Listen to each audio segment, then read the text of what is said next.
শবে কদরের কোনো আমল আছে কিনা? শবে কদরের আমল আছে ভাই। শবে কদরের সব ধরনের ইবাদতই করার চেষ্টা করতে হবে সাধ্য অনুযায়ী, যেগুলো করা সম্ভব হয়। বিশেষ করে কোরআন তেলাওয়াত করা, দুই রাকাত করে লম্বা কেরাত, লম্বা রুকু সিজদা দিয়ে যতটুকু পারেন নফল নামাজ পড়বেন।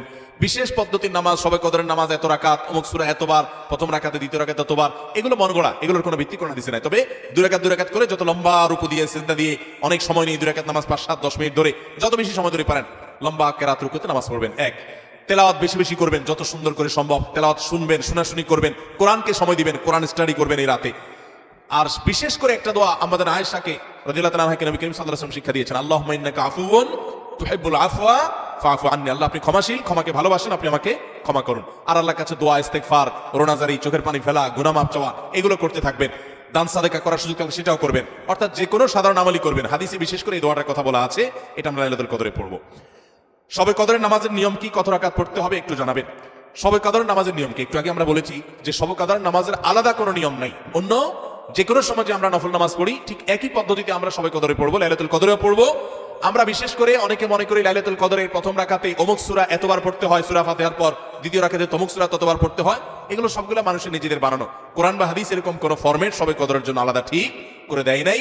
ওইটাকে আমরা আবশ্যক বানালে বরং সেটা বিদআত হতে হবে, বিদআত হতে পারে। আমরা দুই রাকাত করে যত লম্বা সময় পারি, যে কোনো সূরা দিয়ে পারি, আমরা বেশি বেশি করে নামাজ পড়বো শবে কদর ইনশাআল্লাহ তাআলা।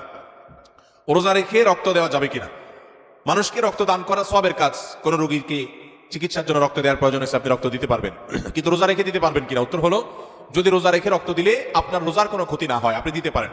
রোজার ক্ষতি না হওয়া মানে, অনেকে আছেন যে রক্ত দিলে তিনি নিজে দুর্বল হয়ে, তার শরীরে এমনি রক্ত শূন্য, রক্ত দেওয়ার ফলে দুর্বল হয়ে তার রোজাটাও বরং রাখাটা রিস্ক হয়ে যেতে পারে। এরকম যদি হয় কেউ, তাহলে তার জন্য এটা করা উচিত না, জায়েজ না, যেহেতু তার রোজা হুমকির মধ্যে পড়ে যাবে। আর এরকম সচরাচর বেশিরভাগ লোক এরকম না, সুস্থ স্বাভাবিক আলহামদুলিল্লাহ, যে এক ব্যাগ রক্ত আমি দিলে আমার অসুবিধা হবে না, আমি রোজা রাখতে পারবো, তাহলে সে অবস্থায় রোজা অবস্থায় রক্ত দিলে রোজা ভঙ্গ হবে না। রমজানের শেষ দশকের কোনো আমল আছে কিনা? কি কি আমল করতে পারি?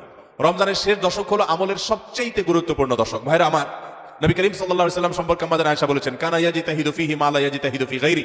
রমজানের শেষ 10 দিনে আসলে নবী সাল্লাল্লাহু আলাইহি ওয়াসাল্লাম ইবাদতের জন্য এত চেষ্টা করতেন, এত মেহনত করতেন, এত সাধনা করতেন, তার জীবনে অন্য কোন সময় ইবাদতের জন্য এত সাধনা করতেন না, শেষ 10 দিন ইবাদতের জন্য যেরকম সাধনা করতেন। এবং আমাদের আয়েশা বর্ণিত হাদিসে আরো বলেছেন তিনি, নবী করিম সাল্লাল্লাহু আলাইহি ওয়াসাল্লাম কানা ইদা দাখালাল আশর, রমজানের শেষ 10 দিন যখন শুরু হতো, আহিয়া লাইলা, সারা রাত আর ঘুমাতেন না, শেষ দশক কখনো ঘুমাতেন না। ও আইকাদা আহলা, পরিবারের লোকদেরকে ঘুম থেকে ডেকে তুলতেন। ওয়াসাদ্দামে ইজারা, কোমর বেঁধে নিতেন, এবং ইবাদতের জন্য সবচেয়ে বেশি মেহনত মুজাহাদা তিনি করতেন। ভাইরা আমার, রমজানের শেষ দশক হলো ইবাদতের সবচেয়ে গুরুত্বপূর্ণ সময়। আমাদের বেশিরভাগ মানুষ ঈদের কেনাকাটায় আমরা ব্যস্ত হয়ে পড়ে, শহরের মানুষ গ্রামে যাওয়া ব্যস্ত হয়ে পড়ে, গ্রামের মানুষ শহরের মানুষকে ওয়েলকাম করার জন্য ব্যস্ত হয়ে পড়ে। আমাদের শেষ দশকের ইবাদত হয় না। শেষ দশক ইবাদত করার চেষ্টা করবো তো ইনশাআল্লাহ। শেষ দশকের প্রধান ইবাদত হলো ইতিকাফ। শেষ দশকের প্রধান ইবাদত কি? ইতিকাফ। ইতিকাফ করার চেষ্টা করবেন। আমরা শেষের দিকে সেই ইতিকাফের কথা বলি, তখন আপনারা এটার ফজিলত বুঝেন না।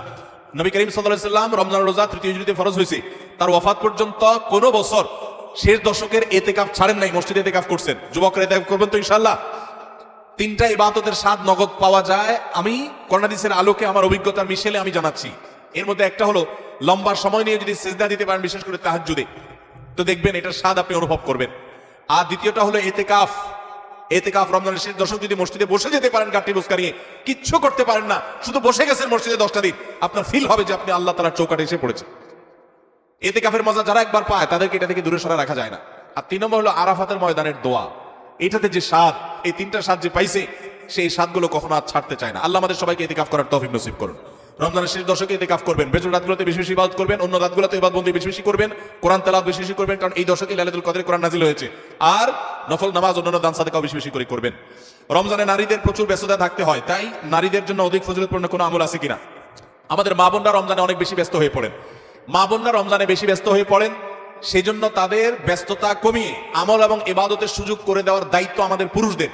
রমজান আসছে সিয়াম, বিরত থাকার জন্য, পানাহার দিনের বেলা আল্লাহ তাআলা নিষেধ করে দিয়েছেন। আমরা এই পরিমাণ খানা খাই যে রমজানে আমাদের খানার চোটে মা বোনরা ইবাদত করতে চাইলেও করতে পারে না। দুপুর 3টা-4টা থেকে ইফতার বানানো শুরু হয় বেচারীদের। আমরা মাগরিবের সময় খাই, মাগরিবের পরেও তাদের কাজ করা লাগে। আমরা পরিকল্পনা করব এখন থেকে যে আমাদের ইফতারের আইটেমগুলো কমাবো এবং রমজানের আগে থেকে ঝামেলাগুলো সেরে ফেলবো, যাতে করে মহিলাদের বেশি একটা ইবাদত করতে বিঘ্ন সৃষ্টি না হয়। পুরুষরা সহযোগিতা করব যাতে করে তারা ইবাদত করতে পারেন। তবে তারা যে চেষ্টা করছেন রোজাদারের জন্য, সেটাও তাদের ইবাদতের সওয়াব এনে দিবে। সেই সাথে কাজের ফাঁকেও তারা জিকির আজকার, দোয়া দুরূদ করতে পারেন, মাসিক অবস্থায় ইসলামিক বই পড়তে পারেন, জিকির করতে পারেন, দোয়া করতে পারেন। এইভাবে তারাও রমজান মাসটাকে ফলপ্রসূ করতে পারেন। আল্লাহ তাআলা তাদেরকেও সওয়াব দিবেন ইনশাআল্লাহ।